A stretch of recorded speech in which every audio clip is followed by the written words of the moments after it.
Let's fight बयानबाजी। प्रधानमंत्री नरेंद्र मोदी ने अमेरिका के राष्ट्रपति डोनाल्ड ट्रंप से फोन पर बातचीत की जो लगभग 35 मिनट तक चली। बातचीत के दौरान पीएम मोदी ने राष्ट्रपति ट्रंप को ऑपरेशन सिंदूर के बारे में बताया। विदेश सचिव विक्रम मिस्री ने इस बात की जानकारी दी है। उन्होंने कहा कि बातचीत के दौरान पीएम मोदी ने स्पष्ट किया कि ऑपरेशन सिंदूर से जुड़े किसी भी विषय में व्यापार से संबंधित कोई चर्चा नहीं हुई। उन्होंने दोहराया कि पाकिस्तान के कहने पर ही भारत ने सीज फायर किया था। सुनिए आगे क्या कह रहे हैं विदेश सचिव विक्रम मिस्री। प्रधानमंत्री मोदी ने राष्ट्रपति ट्रंप को स्पष्ट रूप से कहा कि इस पूरे घटनाक्रम के दौरान कभी भी किसी भी स्तर पर भारत अमेरिका ट्रेड डील या अमेरिका द्वारा भारत और पाकिस्तान के बीच मध्यस्थता जैसे विषयों पर बात नहीं हुई थी। सैन्य कार्रवाई रोकने की बात सीधे भारत और पाकिस्तान के बीच दोनों सेनाओं की एग्जिस्टिंग चैनल्स के माध्यम से हुई थी और पाकिस्तान के ही आग्रह पर हुई थी। प्रधानमंत्री मोदी ने जोर देकर कहा कि भारत ने न तो कभी मध्यस्थता स्वीकार की थी, न करता है और न ही कभी करेगा। इस विषय पर भारत में पूर्ण रूप से राजनीतिक एकमत है। राष्ट्रपति ट्रंप ने प्रधानमंत्री द्वारा विस्तार में बताई गई बातों को समझा और आतंकवाद के खिलाफ भारत की लड़ाई के प्रति समर्थन व्यक्त किया। प्रधानमंत्री मोदी ने यह भी कहा कि भारत अब आतंकवाद को प्रॉक्सी वॉर नहीं, युद्ध के रूप में ही देखता है और भारत का ऑपरेशन सिंदूर अभी भी जारी है। नेता प्रतिपक्ष तेजस्वी यादव पटना में पत्रकारों से बात करते हुए एनडीए सरकार पर बरसे। तेजस्वी यादव ने मीडिया से बातचीत में कहा कि देश में गरीबी है, महंगाई है, बेरोजगारी है, इस पर सरकार की चिंता नहीं है, वो राशन बांटकर ही खुश हो रही है। उन्होंने पीएम पर हमला करते हुए कहा कि नरेंद्र मोदी परिवारवाद की बात करते हैं, जरा आए बिहार और देखें क्या हो रहा है। तेजस्वी ने कहा कि हमने तो पहले ही बोला था कि विशेष व्यवस्था कर आयोग बना देना चाहिए, जमाई आयोग के साथ जीजा आयोग भी बना दीजिए। चिराग पासवान के जीजा बने हैं, संतोष मांझी के जीजा बने हैं, एक सांसद जो हैं उनके पति भी बने हैं। मेहरारू आयोग का भी गठन कर देना चाहिए। अधिकारी अपनी धर्मपत्नी को एडजस्ट करने में लगे हैं। प्रधानमंत्री बिहार आते हैं तो हम लोगों को गाली देकर चले जाते हैं, लेकिन अपने गठबंधन में क्या हो रहा है उस पर कुछ नहीं बोलते। एक आरएसएस कोटा भी है। हम मुख्यमंत्री से जानना चाहते हैं कि कितने मंत्री आरएसएस कोटे से हैं, बता दें।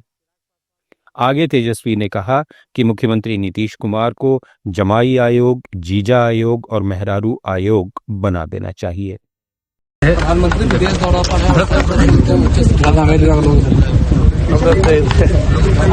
देखिए, भारत के प्रधानमंत्री हैं, हो सकता है इस वजह से मिल रहा हूँ। इसमें हमको ज्यादा टिप्पणी कह दी। देश की स्थिति देख लीजिए क्या है। देश में बेरोजगारी है, गरीबी है, महंगाई है। ये नहीं, इस पे तो कुछ चिंता है नहीं सरकार की। आप अभी तक इतने लोगों को केवल राशन ही बांट करके खुश हो रहे हैं। उनके घर का क्या हुआ, उनके रोजगार का क्या हुआ, उनकी शिक्षा चिकित्सा का क्या हुआ, इस पे भी जो है बात करनी चाहिए।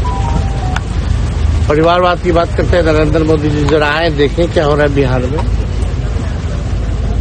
हमने तो पहले भी बोला था स्पेशल अरेंजमेंट करके जो है इन लोगों का कमीशन बनाना चाहिए, स्पेशल अरेंजमेंट कमीशन। अब तो हम कहते हैं कि अब जमाई आयोग तो बनाया ही, साथ में जीजा आयोग भी बना दीजिए।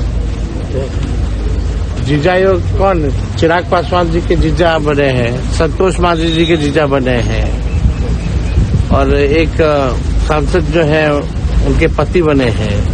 तो जीजा आयोग का भी गठन करना चाहिए और मेहरारू आयोग का भी गठन कर देना चाहिए। कहाँ जो अधिकारी लोग हैं अपने अपने धर्म पत्नियों को जो है एडजस्ट करने में लगे हुए हैं। जरा प्रधानमंत्री जी को ये तो दिखता नहीं है। आते हैं बिहार तो केवल हम लोगों को गाली देके चले जाते हैं, लेकिन खुद के गठबंधन में दल में क्या हो रहा है इस पे चू तक नहीं निकलती है। और आश्चर्य की बात है कि एक आरएसएस कोटा है हम तो माननीय मुख्यमंत्री जी से जानना चाहते हैं कितने मंत्री जो लोग हैं वो आरएसएस कोटा के हैं, जरा ये बता दीजिए। ये बिहार में अलग ही लोग हैं, जो चुनाव नहीं जीतता वो लोग प्रवचन देने चले हैं, जो बैकडोर से एंट्री लिए हुए हैं। कार्यकाल खत्म होने के बाद भी 2 बार घसीट करके जो है 6 महीना के लिए मंत्री बनाया गया। ये अद्भुत बिहार, वही लोग आज प्रवचन दे रहे हैं जो अपने कोई और कोटा से है, बेटी कोई और कोटा से है, दामाद कोई और कोटा से है। ये तो अद्भुत है ना, ये टैलेंट तो सच में टैलेंट है। कहाँ मना कर रहा है कि टैलेंट है, तो टैलेंट वाला ही लोग कर सकता है कि अपने कोई और कोटा से, बेटी कोई और कोटा से और दामाद जी कोई और कोटा से। और बाद में देखिए मेहरारू आयोग का गठन किया जाए, जीजा आयोग का गठन किया जाए, जल्द से जल्द। मुख्यमंत्री जी कहाँ है अचेत अवस्था में, और मुख्यमंत्री जी की इस व्यवस्था में जो भूजा पार्टी जो लोग हैं उनको ईश्वरीय जो है सुख मिल रहा है। खुश। It's time for news. It's time for more than radio. Presenting the first radio news app, Let's Mic. Let's Mic, a news-based app on your phone where you get to watch and listen news, talk shows, interviews, radio show podcasts. On Let's Mic, you get all relevant information of TV, print, radio, podcast, and digital. Let's Mic talks about every segment of life.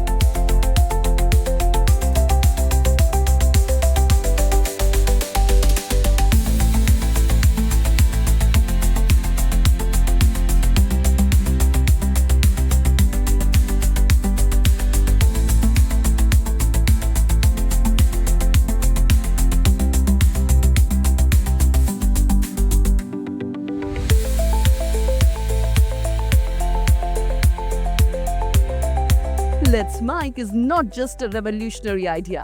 Download the app now from Play Store. Available both on Android and iOS mobile phones. Follow us on YouTube, Instagram, Twitter, LinkedIn, Facebook, Telegram, WhatsApp, Snapchat. Let's talk, let's connect, and let's Mic. अक्सर अपने बयानों से चर्चा में रहने वाली नेहा सिंह राठौड़ ने सरकार पर हमला बोला, तो वहीं दूसरी ओर बागेश्वर बाबा धीरेन्द्र शास्त्री पर भी तीखा हमला किया। नेहा ने वीडियो जारी करते हुए लिखा कि देश की सबसे बड़ी दुर्घटना भाजपा का सत्ता में आना है, बाकी सारी दुर्घटनाएं इसी का परिणाम है। एयर इंडिया टाटा को दे दिया और अहमदाबाद एयरपोर्ट अडानी को दे दिया, अब देश को इस्तीफा भी दे दीजिए। सुनते हैं आगे क्या कह रही हैं नेहा राठौड़। 12 जून को एयर इंडिया का प्लेन क्रैश हुआ, सैकड़ों लोग मारे गए और देश के गृह मंत्री जी ने साफ कह दिया कि यह एक दुर्घटना थी और इसे नहीं रोका जा सकता था। बात खत्म, पैसा हजम। सही बात है, हादसे नहीं रोके जा सकते, मणिपुर नहीं बच सकता, पहलगाम हमला नहीं रोका जा सकता, भगदड़ नहीं रुक सकती, सिर्फ विधायक खरीदे जा सकते हैं, सरकार गिराई जा सकती है, ईवीएम हैक की जा सकती है, चुनावी रैली की जा सकती है और सिंदूर बांटा जा सकता है ना? आखिर सरकार का काम क्या है भाई? दंगे नहीं रुक सकते, आतंकवादी पकड़ नहीं सकते, शिक्षा व्यवस्था तबाह है, स्वास्थ्य सुविधाओं से मतलब ही नहीं है, बेरोजगारी रिकॉर्ड तोड़ रही है, महंगाई कमर तोड़ रही है, रुपया धूल चाट रहा है, बेरोजगार धूल फांक रहा है। फिर सरकार का काम क्या है? अमेरिका से ऑर्डर लेना या आईपीएल क्रिकेट करवाना या सट्टेबाजी करवाकर देश भर को जुआरी बनाना? आखिर काम क्या है सरकार का? अमेरिका से भारतीयों को जंजीरों में बांध कर भेजा गया और आपके मुंह से चूं तक नहीं निकली। यही दिन दिखाने के लिए 56 इंची बने टहल रहे थे आप। कभी हम चीन से आगे निकलने की होड़ में थे, अमेरिका को तपाक से जवाब दे दिया करते थे। आज पाकिस्तान आंख दिखा रहा है और अमेरिका ऑर्डर दे रहा है। शर्म नहीं आ रही है? सैकड़ों देशवासी जिंदा जल गए और इन्हें अलग अलग एंगल से फोटो खिंचवाना है और पोज मारना है। देशवासी कितने नशे में हैं कि ये निकृष्टता नहीं देख पा रहे हैं। अगर यही आपका आपदा में अवसर है तो इसे हम देशवासी नीचता कहते हैं। इस देश की जनता ने कैसे कैसे लोगों को सिर पर बिठा रखा है। पर्ची निकालने और भविष्य बताने वाले बाबाओं ने विमान दुर्घटना के बारे में पहले ही क्यों नहीं बताया? इन्होंने प्लेन क्रैश की पर्ची क्यों नहीं निकाली? महाकुंभ की महाभगदड़ की पर्ची भी नहीं निकाली थी, बालासोर ट्रेन दुर्घटना की पर्ची भी नहीं निकाली थी और पहलगाम हमले की भी पर्ची नहीं निकाली थी। देश में करोड़ों लोग इन्हें चमत्कारी बाबा मानते हैं और ये प्रधानमंत्री जी के भी प्रिय हैं। देश का मीडिया इनके मुंह में माइक ठूंसकर सवाल कब पूछेगा? दुर्घटनाग्रस्त विमान एयर इंडिया का था और एयर इंडिया कुछ साल पहले टाटा ग्रुप को बेचा जा चुका है।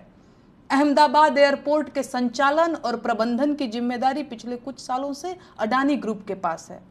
ऐसे में इस दुर्घटना की ईमानदार जांच की उम्मीद करने वालों के लिए मेरे मन में सिर्फ दुख है। एयर इंडिया विमान दुर्घटना एक्ट ऑफ फ्रॉड है, जिसे एक्ट ऑफ गॉड बता दिया गया और सारे पत्रकार 250 जले इंसानों को छोड़कर एक जलने से बची किताब के इर्द गिर्द रिपोर्टिंग करते रहे। और अब तमाम लोग मेरी संवेदनशीलता पर सवाल उठा रहे हैं और फिर से वही राग अलाप रहे हैं कि चुप रहो, देश संकट में है, अभी चुप रहो। जबकि सच ये है कि जब से ये लोग सत्ता में आए हैं, देश तभी से संकट में ही है। प्लेन क्रैश का सवाल पूछने पर मेरी संवेदनशीलता पर सवाल उठाने वाले भाजपाई मेरे उस प्लेन में न होने का दुख व्यक्त कर रहे हैं। कह रहे हैं कि काश मैं भी उसी प्लेन में होती। विपक्ष के नेताओं के लिए भी उनके मन में यही भाव है। संवेदनशीलता का ऐसा ढोंग सबके वश की बात नहीं है। संवेदनशीलता चेक करनी हो तो जाकर सरकार और मोदी जी की संवेदनशीलता चेक कीजिए, जो पहलगाम हमले के तुरंत बाद बिहार में रैली करने चले गए थे। तो मेरा मुंह मत खुलवाइए। ये आपके चुप रहने का ही परिणाम है कि सरकार ने लोगों को भगवान भरोसे छोड़ दिया है। जाइए पकड़िए कॉलर सरकार का और हिसाब मांगिए। दुर्घटनाग्रस्त हुआ विमान सितंबर 2012 में एयर इंडिया के बेड़े में शामिल हुआ था। ऐसे में ये विमान लगभग 13 साल पुराना था। कारें 10 साल में रिटायर हो जाती हैं, लेकिन 12-13 साल पुराने विमानों में यात्री ढोए जा सकते हैं। क्यों? क्योंकि सरकार के लिए यात्रियों की जान से ज्यादा मुनाफा प्यारा है। जब तक मौतें नहीं होती, सरकार की नींद नहीं खुलती है। खराब विमानों में यात्री ढोए जा रहे हैं और सरकार चुनाव लड़ रही है। यात्रियों की सुरक्षा की जिम्मेदारी अंतिम रूप से सरकार की ही होती है, तो विमान दुर्घटना के लिए सरकार ही जिम्मेदार है। देश के साथ हुई सबसे बड़ी दुर्घटना भाजपा का सत्ता में आना है। बाकी सारी दुर्घटनाएं इसी का परिणाम है। एयर इंडिया टाटा को दे दिया और अहमदाबाद एयरपोर्ट अडानी को दे दिया। अब देश को इस्तीफा भी दे दीजिए। दिल्ली में पार्टी मुख्यालय पर सचिन पायलट ने प्रेस कॉन्फ्रेंस के जरिए बीजेपी पर हमला बोला है। पायलट ने कहा कि कांग्रेस पार्टी और नेता विपक्ष राहुल गांधी ने लंबे समय से मांग रखी थी कि देश में जब भी जनगणना हो तो उसमें जातिगत जनगणना कराई जाए। राहुल गांधी ने ये मांग सड़क से लेकर संसद तक उठाई है। जब हमारे पास आंकड़े होंगे तभी हम देश के हर वर्ग, हर व्यक्ति को नीति निर्माण से जोड़ सकेंगे और उन्हें इसका फायदा मिल पाएगा। साथ ही सचिन पायलट ने कहा कि जातिगत जनगणना का उद्देश्य ये भी होना चाहिए कि देश में अलग अलग वर्ग के लोग किन स्थितियों में रह रहे हैं, लोग सरकार की योजनाओं का लाभ ले पा रहे हैं या नहीं, लोगों की देश और संस्थाओं में कितनी भागीदारी है, देश के लोगों की शैक्षणिक, आर्थिक और सामाजिक स्थिति क्या है। मोदी सरकार जातिगत जनगणना कराने के पक्ष में नहीं थी, लेकिन भारी विरोध के बाद सरकार ने अचानक हमारी मांग मानते हुए जातिगत जनगणना कराने का फैसला किया। हालांकि अब एक बार फिर से जातिगत जनगणना कराने की बात से पीछे हटने को लेकर हमें सरकार की नीयत पर शक है। आप सुन रहे थे let's mic more than radio. Follow कीजिए हमें हमारे सोशल मीडिया प्लेटफॉर्म्स पर। It's time for news. It's time for More Than Radio. Presenting the first radio news app, Let's Mic. Download the app now from Play Store. Available both on Android and iOS mobile phones. Follow us on YouTube, Instagram, Twitter, LinkedIn, Facebook, Telegram, WhatsApp, Snapchat. Let's talk, let's connect, and let's mic.